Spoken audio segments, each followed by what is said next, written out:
कुकरेल नदी को पुनर्जीवित करने के उद्देश्य से रहीम नगर पंत कॉलोनी में जिन घरों पर लाल निशान एलडीए नगर निगम के अधिकारी द्वारा लगाया गया था, जिससे वहां के लोगों में डर का माहौल बना हुआ था कि हमारे घर का ध्वस्तीकरण हो जाएगा। खासतौर से महिलाएं और बच्चे मुख्यमंत्री से मीडिया के सहारे लगातार अपनी गुहार लगा रहे थे कि हमारा घर न तोड़ा जाए, क्योंकि हमने यहाँ पर 50 वर्ष से हम रजिस्ट्री करा कर रह रहे हैं। अगर इसको तोड़ा गया तो हम लोग शून्य हो जाएंगे, हमारी ज़िंदगी शून्य हो जाएगी। इस प्रकार के शब्दों के साथ तमाम मीडिया के माध्यम से अपनी बात पहुंचाने की कोशिश की और आज वहां के कुछ पुरुष और महिलाएं जिन्होंने मिलकर मुख्यमंत्री से बात की, जिस पर मुख्यमंत्री ने लोगों से आश्वस्त कर बात की और आश्वस्त भी किया कि जिन लोगों के पास रजिस्ट्री है उनका घर नहीं तोड़ा जाएगा, जो अवैध निर्माण कराए हैं उनका घर तोड़ा जाएगा। साथ ही उन्होंने ये भी बोला कि अगर किसी घर कुकरेल नदी को पुनर्जीवित करने में बाधा उत्पन्न करता है तो उसको उचित मुआवजा देकर ही उसका घर को तोड़ा जाएगा। मुख्यमंत्री की ये बात सुनकर वहां के लोगों ने राहत की सांस ली और वहां के लोगों और बच्चों के चेहरे पर काफी ज्यादा खुशी देखने को मिली। लखनऊ से नित्यानंद तिवारी की रिपोर्ट। मैं इंद्रप्रस्थ नगर में रहता हूँ। योगी साहब से अभी मुलाकात हुई और हम लोगों ने अपनी रिक्वेस्ट रखी उनके आगे। तो उनका साफ कहना है कि जिन भी अधिकारियों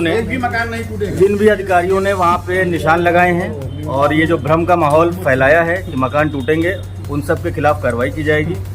किसी भी गरीब की ना ज़मीन जाएगी, ना उनका मकान टूटेगा।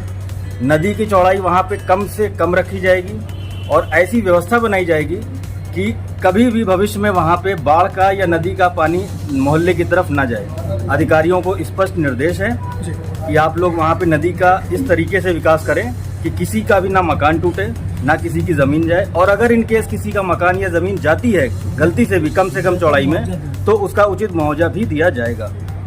मुआवजा देने की बात करिए कि अगर नदी की कम से कम चौड़ान में भी किसी का मकान जाता है तो उसको कुछ बताया क्या कि कितना कम से कम में कितना मीटर तक हो सकता है? ये अधिकारी डिसाइड करेंगे, लेकिन उनके जो वक्तव्य मतलब वर्ड से मिनिमम 35 मीटर के अंदर अभी जो 35 मीटर रखा गया है उसको 18 से 20 मीटर करने के लिए उन्होंने बोला है कि अगर संभव हो तो इसको कम से कम करें और किसी प्रकार का जो निशान लगे हुए हैं सारे निशान को वहाँ से इमीडिएट मिटाए जाएं और पूरे इलाके में जाकर के अधिकारीगण दौरा करें और एक एक घर वालों को बताएं कि आपका मकान नहीं तोड़ा जाएगा। ये योगी जी के शब्द। कितनी संतुष्टि है? बहुत ज्यादा संतुष्टि है, क्योंकि हम ही नहीं, हमारे जैसे हजारों लोगों का एक एक पैसा बहुत मेहनत से कमाया हुआ था और जीवन में आदमी एक ही मकान बना पाता है और अगर वो मकान कोई उसके सामने से तोड़ दे तो कितना दुख होता है। तो आज हम सभी लोग पूरे इलाके की तरफ से योगी जी को बहुत बहुत धन्यवाद बोलते हैं। योगी जी ने हम लोगों की सारी समस्याएं सुनी और उसका जो भी समाधान दिया उससे बेहतर समाधान नहीं हो सकता। हम योगी जी से बस यही कहना चाहेंगे, थैंक यू योगी जी कि आपने हम लोग का घर छोड़ दिया। थैंक यू योगी जी, बहुत ज़्यादा थैंक यू बोलूँगी योगी जी और मोदी जी को, जो उन्होंने हमारी बात सुनी। तो इसीलिए मैं बोलना चाहूँगी थैंक यू।